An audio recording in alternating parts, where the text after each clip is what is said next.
Hello friends, আসসালামু আলাইকুম। আশা করি সবাই ভালো আছেন। আমিও আল্লাহর রহমতে ভালো আছি। আজ আমি আপনাদের তৈরি করে দেখাবো জাম্বুরা ভর্তা আর জাম্বুরার জুস কিভাবে তৈরি করতে হয়। জাম্বুরার প্রচুর গুণাগুণ রয়েছে, তো আমরা জাম্বুরার কিছু গুণাগুণ সম্পর্কে আগে জেনে নিই। বিজ্ঞানীদের গবেষণা থেকে জানা যায় জাম্বুরায় রয়েছে thiamine, riboflavin, niacin, folate, ascorbic acid, পলিকুইনের মতো ভিটামিন। এছাড়া আরও রয়েছে ম্যাগনেসিয়াম, সোডিয়াম, ক্যালসিয়াম, পটাশিয়াম ও ফসফরাসের মতো খনিজ উপাদান, যা মানুষের রোগ প্রতিরোধ ক্ষমতা বাড়ায়। এছাড়াও ঠান্ডাজনিত সমস্যা দূর করে, ওজন কমায়, কোলেস্টেরল কমাতে সাহায্য করে এবং কিডনির সমস্যা দূর করে।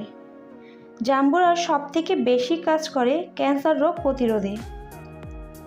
তাই জাম্বুরার গুণাগুণ বলে শেষ করা যাবে না। তো চলুন আজকে আমরা শুরু করি কিভাবে জাম্বুরা ভর্তা তৈরি করতে হয়। আমি জাম্বুরাটাকে খুব ভালোভাবে ছিলে নিয়েছি। দেখুন, আমি উপর থেকে খোসাগুলো খুব ভালোভাবে ছাড়িয়ে নিইনি, কারণ এই খোসাটা যদি খুব ভালো করে ছাড়িয়ে নেই, পিছনের অংশটা পাতলা হয়ে যায়, তাহলে জাম্বুরা খুব ভালোভাবে ছাড়িয়ে নিতে অসুবিধা হয়ে যায়।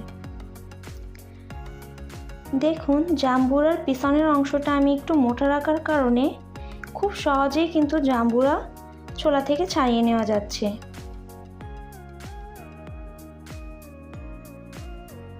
একটু কিন্তু পিছনের ছোলা লেগে নেই। এই জাম্বুরার সাথে যদি পিছনের ছোলাটা লেগে থাকে, তাহলে কিন্তু জাম্বুরাটা খেতে একটু তিতে লাগবে। এভাবে করে আমি সম্পূর্ণ জাম্বুরাটাকে ছড়িয়ে নিচ্ছি। দেখুন, সম্পূর্ণ জাম্বুরা আমি খুব ভালোভাবে ছাড়িয়ে নিয়েছি। এখন আমি এখান থেকে কিছুটা জাম্বুরা একটা বাটিতে তুলে নিয়েছি।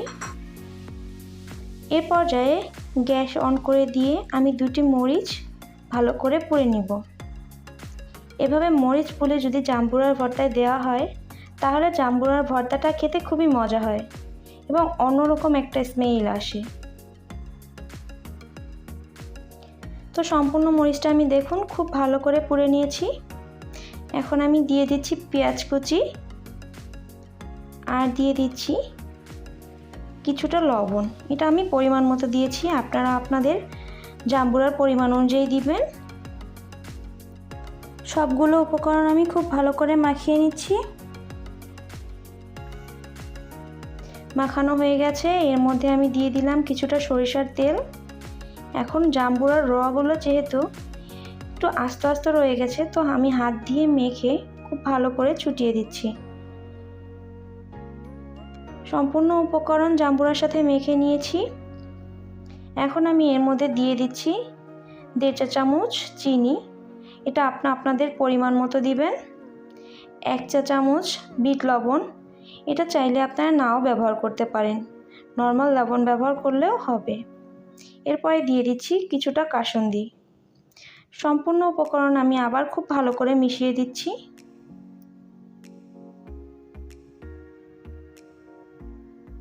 দেখুন, তৈরি হয়ে গেল আমাদের খুবই মজাদার জাম্বুরা ভর্তা।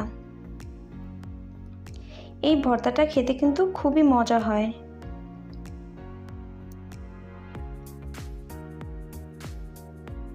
জাম্বুরা ভর্তা আমাদের তৈরি করা শেষ হয়ে গেল। এখন আমরা তৈরি করে দেখাবো জাম্বুরার জুস। তো আমি যেই জাম্বুরাটা বাটিতে উঠিয়ে রেখেছিলাম একটা ব্লেন্ডারে, সেই জাম্বুরাটা দিয়ে দিলাম। এখন আমি এর মধ্যে দিয়ে দেব কিছুটা চিনি। এখানে আমি বড় চামচের 1 চামচ চিনি দিয়েছি। আপনারা আপনাদের জাম্বুরার পরিমাণ অনুযায়ী চিনিটা দেবেন। দিয়ে দিচ্ছি 1/2 চা চামচ বিট লবণ,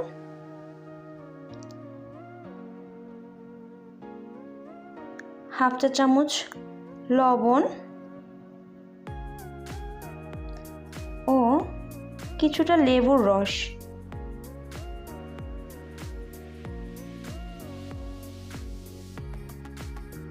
এরপর আমি দিয়ে দিচ্ছি 1/2 চা চামচের একটু বেশি ভাজা জিরের গুঁড়া। এখানে ভাজা জিরের গুঁড়োর পরিবর্তে আপনারা চাট মশলাও ব্যবহার করতে পারেন।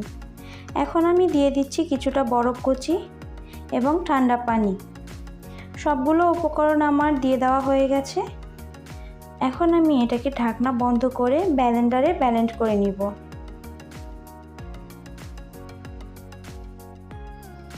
দেখুন খুব ভালো করে আমি এটাকে ব্লেন্ড করে নিয়েছি।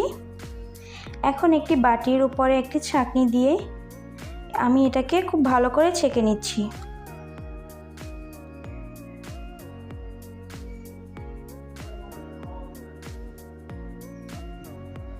খুব ভালো করে আমার ছেঁকে নেওয়া হয়ে গেছে। এখন আমি এর মধ্যে রেড ফুড কালার 1 ফোঁটা ব্যবহার করছি। এটা অপশনাল, চাইলে আপনারা নাও ব্যবহার করতে পারেন। তো তৈরি হয়ে গেল আমার জাম্বুরার জুস। এখন আমি একটা গ্লাস নিয়ে নিয়েছি। গ্লাসের মধ্যে কিছুটা দিয়ে দিব বরফ।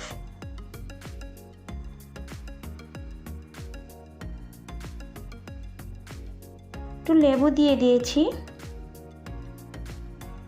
এখন জাম্বুরার জুসটা এর মধ্যে সার্ভ করব। তো তৈরি হয়ে গেল আমার খুবই মজাদার জাম্বুরার জুস।